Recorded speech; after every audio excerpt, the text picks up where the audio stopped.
Hello, my name is Will Prince with the Louisiana Trust for Historic Preservation. Today we are continuing our video series about profiles in preservation, highlighting iconic places throughout the state of Louisiana and how historic preservation is happening in those places and those sites. Today we're featuring an iconic site, the Natchitoches Train Depot, which was the former most endangered place with the Louisiana Trust, but is in the process of renovation. And today we're speaking with Rebecca Blankenbaker of the Cane River National Heritage Area to learn more about it. How are you today, Rebecca? I'm good, Will. Thanks for having me. Great.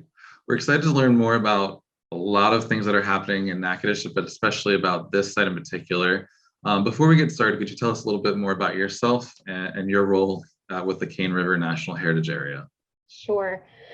Thank you. So my name is Rebecca Blankenbaker, and I'm the Executive Director of Cane River National Heritage Area. I've been with the organization since 2010. I'm from New Orleans and from a very early age, have had a love of old buildings and history and finding and discovering Louisiana's unique stories.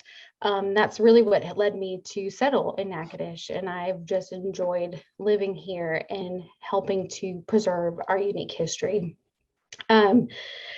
With the Cane River National Heritage Area, we are a nonprofit organization that is a program of the National Park Service, and we work in close partnership with the National Park Service to protect and preserve and promote the historic resources, the cultural resources, and the natural treasures that we have in the Cane River region.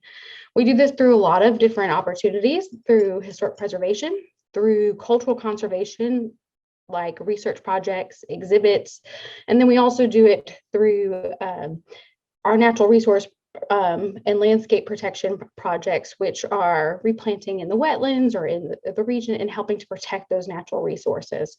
So we have a lot of fun, the work that we do, and it's exciting work, and the depot is just one of those many projects that we've been working on.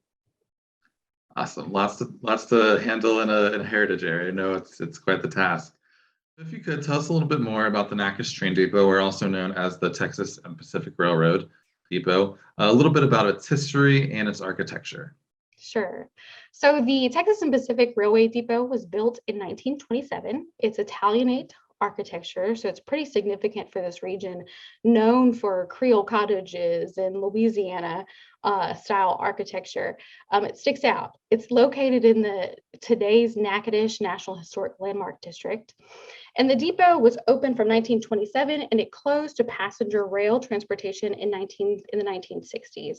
So the depot is unique because it was built in the height of Jim Crow, the height of segregation in the South, and it has two separate entrances, an entrance for white passengers, and there was a separate smaller entrance for colored passengers. And because of its years in use, it's encapsulated in this period. It's preserved in that segregation. And the building has always been a place where African Americans in the community have felt like their story could be told and their struggles could be depicted, because for most places that had segregated entrances or had segregated facilities, those were retroactively put back in to make equal. Well, these were sort of stopped in time, and they haven't been changed. And so for many in the Natchitoches community and the Cane River region, many African Americans have felt like this is the one place that their stories and their struggles could be told. The building has had the preservation story has had a lot of hills that we've climbed, and it's a little bit of a roller coaster, like many projects in the preservation world. It's not always a straight line. And the depot was definitely not that case. The depot is owned by the city of Natchitoches. And for many years, it's been a place where folks have rented it out for parties and for gatherings, but there was never really a strong plan for a business plan to make that more of a rehabilitated space. No longer a depot, what is it going to be used for? And then in the 1990s, we had the creation of the Natchitoches Main Street. The National Park Service came in, and we created the National Heritage Area, and the National Park, Cane River Creole National Historical Park, was created downriver. And we started to see this real big investment in heritage tourism and telling the full, complete, and unique story of the Cane River region. And because many of our sites have such integrity, so our plantations, it's not just the big house, it's the full plantation complex. So we can tell the complete story about plantation life from enslavement to tenant farming and sharecropping. We can tell that full story. It's been a very moving, and we saw that investment happen. Well, folks started to look at the depot because the depot, there's always been a push to save the depot. It's an incredible building. And when we look at the story of African Americans in Natchitoches and Emancipation Proclamation, then we have the tenant and sharecropping farming, and then we have mechanization introduced to that agricultural life. And folks are being pushed off the land, and they're trying to find work somewhere else. And where are they going? They're migrating to these bigger cities to find these jobs. And where are they migrating through? The depot. So as we start to look at places on how do we interpret the African American experience, the depot became this place that was ideal. It was the most ideal to tell the story, to be sort of this is where we had this better life. But for many years, it's just been a struggle to find the funding to make it happen until recently. In 2019, the National Park Service was looking for a different location for its headquarters. The National Park Service, Cane River Creole National Historical Park. They were looking for headquarters. So they have two plantations downriver, two sites downriver, but they had offices inside the city of Natchitoches so that they could have a better connection to visitors as they visit Natchitoches. And they worked with the city of Natchitoches and the administration to develop a lease relationship to move their headquarters to the depot. And we're on that process now. We're starting that process now. It's exciting. That is a lot. It is. It's very exciting to have that kind of second time elements, because like you mentioned, other places they've been kind of merged or submerged and equalized, but it's due to the economics of the 1960s with rail travel and things like that. It was put in time. Like we said, it was the most endangered listing and over the years, and you've identified why it's been so important to the African American community, both interpretation but also in cultural elements. But if you could expand a little bit more, like why is this significant to the greater Natchitoches community and the National Park Service, and like you said, there's been ups and downs in the 90s and more recently, but what has been some of the planning process to identify what to do with it, how to go about it, and what processes or resources or tools, through grant funding or other things that kind of make this project unique? So I think what sums up this project in general is slow and steady wins the race. As I mentioned before, this started in the 90s, this push to save the depot. And in 2007, we engaged with an architectural firm out of Hot Springs, Taylor Kempkis Architects, to develop a preservation plan for the depot. They conducted a series of community meetings with Natchitoches, the residents of Natchitoches, with key stakeholders and partners. And that's actually what determined that the story that should be told at the depot should be a story about the African American experience in Natchitoches. Overwhelmingly through our community meetings, our listening sessions, that was the thread that we kept hearing. This architectural firm helped us define what were some of the key elements in the architecture that needed to be salvaged, how to do that. And then they came up with, they helped us determine what was sort of the best use for this space. Many felt very early on that the best use of this space was an African American history museum. But one of the challenges we faced in the city was that it's hard to get people in the door. And it's hard to keep the lights on in museums today.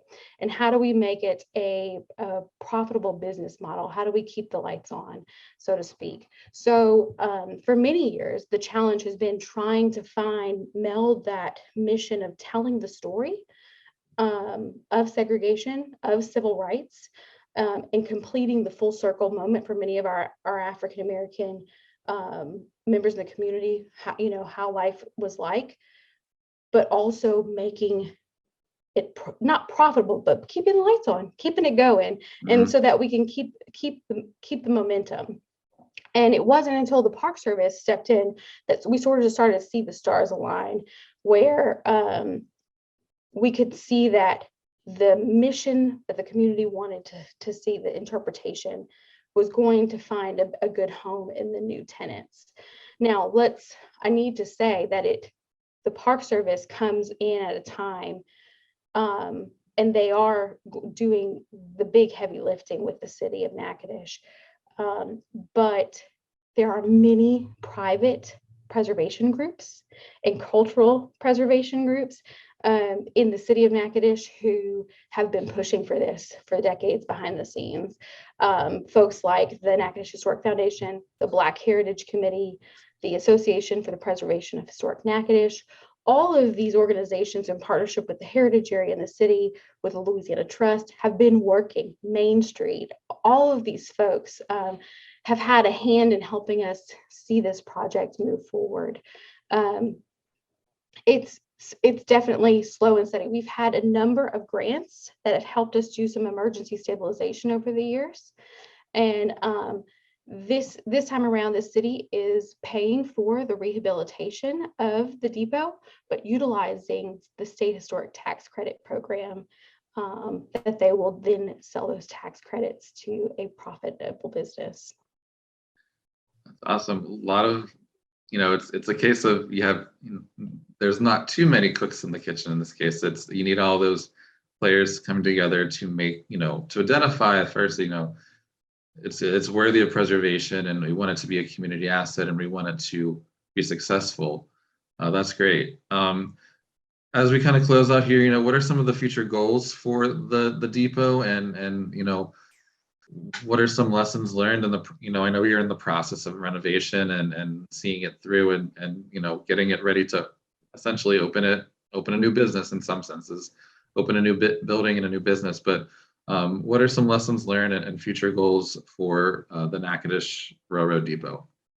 So the end goal for the depot is that it becomes the headquarters for the Cater Creole National Historical Park. It'll have offices, there'll be a visitor center. There also will be a community lecture hall that is rentable. Folks can rent that space out.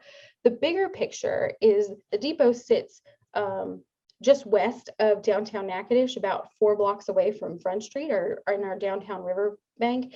And congestion, we've had a problem in recent years with congestion and overflow parking during major festivals.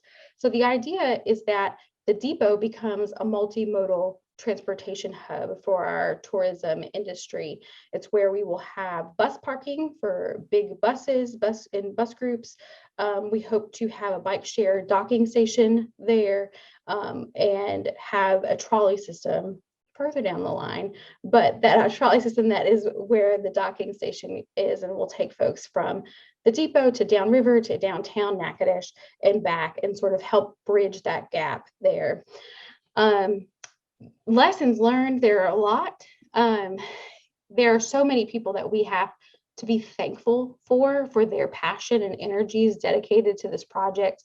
For anyone who's going into a project like this, where there's a lot of community cooks in the kitchen, so to say, everyone has value.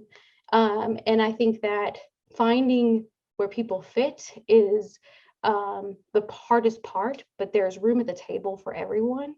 And that's really how this project has been so successful. And I think that's how many of our projects in Natchitoches and the Canterbury region are successful, is because we do make room at the table for everyone. And we don't give up. That's great. And thinking of, it's through this planning process, looking beyond just the site, but looking at the whole neighborhood, the community, and how it can function and benefit other nearby attractions or other resources. Well, I just want to say thank you for joining us today. And where can people learn more about the Railroad Depot, or learn more about the Cane River National Heritage Area? Well, thank you, Will, for inviting me to share our story.